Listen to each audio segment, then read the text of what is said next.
नमस्कार दोस्तों, मैं राजकुमार कोटारिया आप सभी के लिए कुछ नया लेकर आया हूँ। देखिए यहाँ पर जो है आज ये मैम जो है, ये देखिए इनका चेहरा नहीं आने दूंगा मैं, बेफिक्र रहिए, क्योंकि मैं नारी सम्मान के लिए आगे रहता हूँ हमेशा। आप यहाँ पर देखें, हम लोग यहाँ पर दूध वगैरह और भी बहुत सारा मक्खन वगैरह बहुत कुछ छिड़काव करते हैं, तकलीफ़ नहीं है। लेकिन मुझे ये बताइए, अगर हमारे देश में भुखमरी बढ़ रही है, बहुत अच्छी बात है, आपका चेहरा नहीं आएगा, बेफिक्र रहिए, लेकिन क्या हम लोग इस देश के लिए कुछ कर रहे हैं? अगर हम लोग वास्तव में इस देश को कुछ देना चाहते हैं तो सबसे पहले हम उस देश को सम्मान दें जिसमें 12 ज्योतिर्लिंग है हमारे देश में। पर मुझे ये बताइए कि हमारे देश में क्यों? क्योंकि वो कुछ समझाना चाहते हैं, हम लोग कुछ सिखाना चाहते हैं। सीखना हम लोगों का कर्तव्य है, लेकिन हम लोग सीखते कहाँ हैं? हम लोग भगवान को पूजते हैं, तकलीफ़ नहीं है। मैं आप लोगों से ये नहीं बोलता हूँ कि हम लोगों को पूजना नहीं चाहिए, लेकिन मैं आप लोगों से ये ज़रूर कहूँगा कि यार सबसे पहले किसी गरीब की मदद तो करो यार। हम लोग यहाँ पर जल देते हैं, जल छिड़कते हैं, तकलीफ़ नहीं है। मैं आप लोगों का, हमारे देश की भारतीय संस्कृति का सम्मान करता हूँ। मैं खुद एक आस्तिक भी हूँ, नास्तिक भी हूँ। बहुत सारे लोग बोलते हैं भाई तू आस्तिक है या नास्तिक? मैंने कहा भाई मैं सबसे पहले एक इंसान हूँ जिसके अंदर इंसानियत होती है। मैं अगर बात करूँ इस देश की तो बहुत सारे लोग जो हैं यहाँ पर, आज सोमवार है, आज शिव का दिन है, ऐसा बोला जाता है। लेकिन मैं आप लोगों से बोलना चाहता हूँ कि अगर हम लोग वास्तव में उस शिव को परमात्मा बोलते हैं, महादेव बोलते हैं, तो भाई सबसे पहले उस व्यक्ति ने अपनी पूरी सोने की लंका क्यों दान की और वो जंगल में क्यों गया? क्योंकि भाई उसे पता है कि इस दुनिया में कुछ नहीं है यार।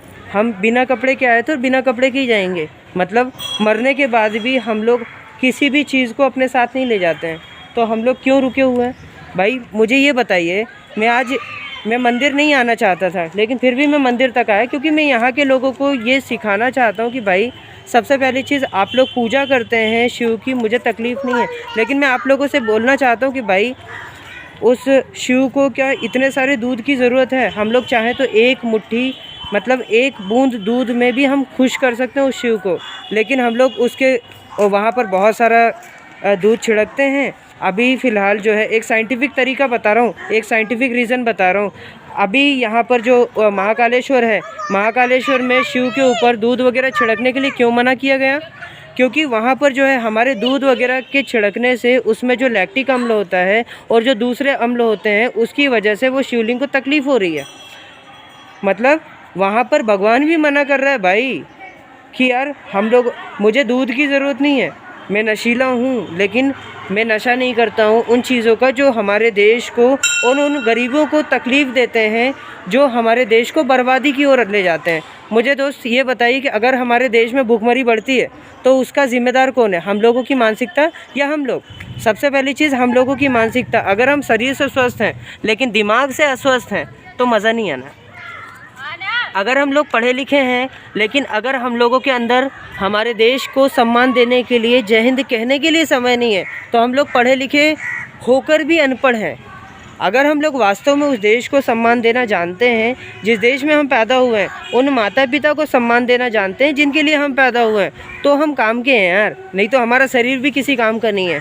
आज देखो शिव, वहाँ पर जो है, मैं मंदिर तक आया हूँ, मैं मंदिर आना पसंद नहीं करता हूँ। मालूम है क्यों? क्योंकि यहाँ पर बहुत सारी ऐसी चीज़ें हैं जो हम लोगों के लिए तकलीफ़ दें। जैसे हम लोगों के अंदर अंधविश्वास, विश्वास का होना बहुत अच्छी बात है, लेकिन मैं आप लोगों से बोलना चाहता हूँ कि भगवान को क्या बहुत सारे इन चीज़ों की ज़रूरत है? हम लोग क्या फ़ोटो को एक दिन के लिए रखते हैं, फिर उसको जो है हम 45-50 रुपये बर्बाद करते हैं, लेकिन उसको अपने घर नहीं ले जाते हैं। मैं आप लोगों से बोलना चाहता हूँ कि भाई वो जो फ़ोटो है उसे इधर उधर ऐसे ना फेंकते हुए हम लोग उसे अपने घर ले जाएं, उसकी हम पूजा करें दिल से यार। अगर हम माता पिता की बात करें तो उन्हीं में महादेव है, हमें पूजा करने की ज़रूरत नहीं है। अगर हम लोग वास्तव में इस देश को सम्मान देना चाहते हैं तो सबसे पहले अपने देश में हम लोग जय श्री राम, ये ढिमका, ये हमको बोलने की ज़रूरत नहीं। हम सबसे पहले हम हमारे माता पिता में ही भगवान को खोजें। अगर हम लोग वास्तव में उन माता पिता को सम्मान देना चाहते हैं तो सबसे पहले हम माता पिता के लिए मांगे ना यार। हमारे पास शरीर है लेकिन हम किस काम के? अगर हम हमारे माता पिता की सेवा करना नहीं जानते, क्या तुम लोगों के पूजा करने से वो भगवान खुश हो जाएगा? अगर हम लोग वास्तव में कुछ देना चाहते हैं तो सबसे पहले माता पिता की सेवा करें। क्योंकि हम लोगों के पास पैसा बहुत आ रहा है, लेकिन हम लोगों के लिए माता पिता के प्रति सम्मान नहीं आ रहा है। हम लोगों की आदत है रोज़ पैर छुएंगे, फिर उसके बाद अगले दिन गाली बकेंगे अपने माता पिता को। हम लोगों के पास समय है, लेकिन हम लोगों के पास समय नहीं अपने माता पिता और उन विकलांगों के लिए जिन लोगों को तकलीफ़ें होती हैं। आज हमारे देश में बहुत सारे विकलांग हैं, लेकिन उन लोगों के पास प्रमाण पत्र नहीं है। मैं बोलता हूँ भाई, अगर वो प्रमाण पत्र है तो तकलीफ़ नहीं है, मतलब उन लोगों को पेंशन से उन लोगों की मदद हो सकती है। लेकिन अगर उन लोगों के पास केवल और केवल प्रमाण पत्र है ही नहीं, बस उन लोगों के पास एक उम्मीद है कि यार कोई आएगा और हम लोगों की मदद करेगा। मैं आज यहाँ जो है ये जो है बरगद, लोगों की आदत है बहुत सारे अलग अलग पेड़ लगाएंगे, लेकिन अगर उन लोगों से कहा जाए कि भाई बरगद लगाओ तो बोलेंगे भैया पैसे नहीं है, मेरे घर पे तो जगह ही नहीं है। मालूम है क्यों? क्योंकि उन लोगों को पता है साला हज़ारों साल तक ज़िंदा रहता है ये पेड़, लेकिन इसमें हर चीज़ रहती है। आप मुझे ये बताइए, हर जहाँ पर भी यहाँ ये जो बरगद होता है, ये बरगद के नीचे हर एक देवता क्यों रहता है? क्योंकि ये हज़ारों साल तक ज़िंदा रहता है यार, और इसका ऑक्सीजन लेवल भी बहुत ज़्यादा हाई होता है। इसमें जो है ये हज़ारों साल तक ज़िंदा क्यों रहता है? क्योंकि सबको जीवन देना जानता है। मुझे ये बताइए, यहाँ पर देखिए ऊपर वहाँ श्री राम का फ़ोटो लगा हुआ है। मैं खुद जय श्री राम बोलता हूँ, लेकिन बोलना पसंद नहीं करता, क्योंकि वो आत्मा में होता है यार। हम लोगों के बोलने से क्या होता है? अगर हम लोग पूरी रामायण पढ़ लें, लेकिन हम लोगों को यही नहीं पता है कि उनके आदर्श क्या थे। अगर हम लोग रामायण पढ़ते हैं, लेकिन हम लोगों को ये नहीं पता कि उसमें से अच्छी बातें क्या हैं। दूसरी बात, अगर हम महाभारत की जो है पूरी एक भगवद गीता पढ़ लें, लेकिन उसमें से हम उसका सारांश ना निकाल पाएँ कि भाई कर्म करते जाओ और फल की चिंता मत करो, ये चीज़ नहीं निकाल पाते हैं, तो हम किस काम के? अभी एक मैम थे, वो पूरा दूध का छिड़काव किए जा रहे हैं, लेकिन बहुत ज़्यादा हेल्थ से मोटे थे, लेकिन उनके पास ये अक्ल नहीं है कि भाई मुझे एक्सरसाइज भी करनी चाहिए अपने शरीर को ग्रोथ देने के लिए। हम पूजा करते रहे, लेकिन हम लोग बहुत मोटे हो रहे हैं और अपने शरीर को ग्रोथ नहीं दे रहे, अपने शरीर को उन्नत नहीं कर रहे हैं, मतलब हम लोग स्वस्थ नहीं हैं, तो हम किस काम के? मुझे आप खुद बताइए। ये पंडित जी सुन रहे हैं, लेकिन क्यों सुन रहे हैं वो? क्योंकि उन्हें लग रहा है कि यार ये व्यक्ति एक तार्किकता से जुड़ा हुआ व्यक्ति है। ये व्यक्ति पूजा तो करता है, लेकिन अपने माता पिता के सम्मान को भी बढ़ाना जानता है। मैं मंदिर ही क्यों आया? क्योंकि यहाँ पर आज सबसे पहली चीज़ सोमवार है, ठीक है। सोमवार जो होता है वो शिव का दिन होता है, लेकिन अगर हम वास्तव में उस महादेव को पूजते हैं, तो सबसे पहले उसे दिल से बोलना सीखें यार।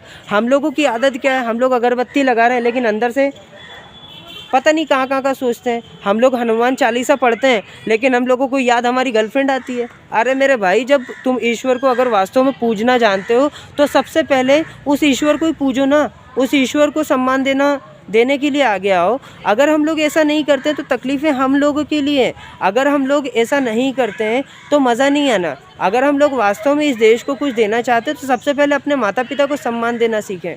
आज मेरे माता पिता तकलीफ़ में हैं, लेकिन मुझे ये बताइए वो तकलीफ़ में क्यों है?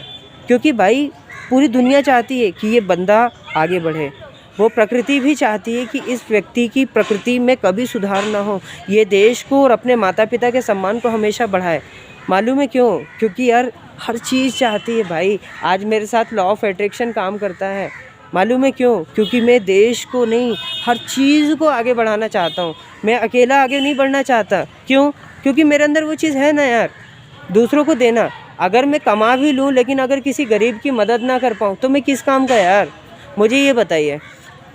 अगर आप लोग वास्तव में चाहते हैं कि हम हमारे माता पिता को सम्मान दें, अगर हम लोग चाहते हैं कि हम हमारे देश को मजबूत करें, तो सबसे पहले जय हिंद बोलने में क्यों कतराते हैं यार?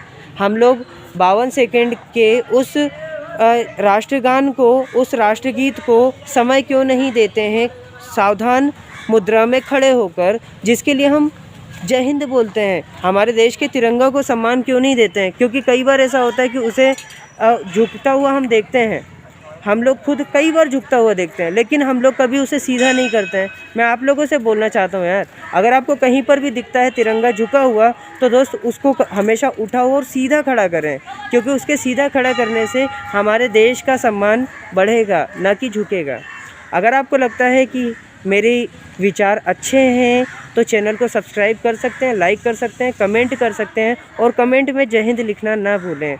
दूसरा, आप मुझसे जुड़ना चाहते हैं तो मेरे व्हाट्सएप नंबर भी नोट कर सकते हैं, 8085839565। हिंदी में बोलें तो 8085839565। जय हिंद जय भारत। मेरे पास शब्दों की कमी नहीं है दोस्त, क्योंकि आप लोगों के आशीर्वाद से बहुत कुछ आता जा रहा है, बस आता जा रहा है। जय हिंद जय भारत।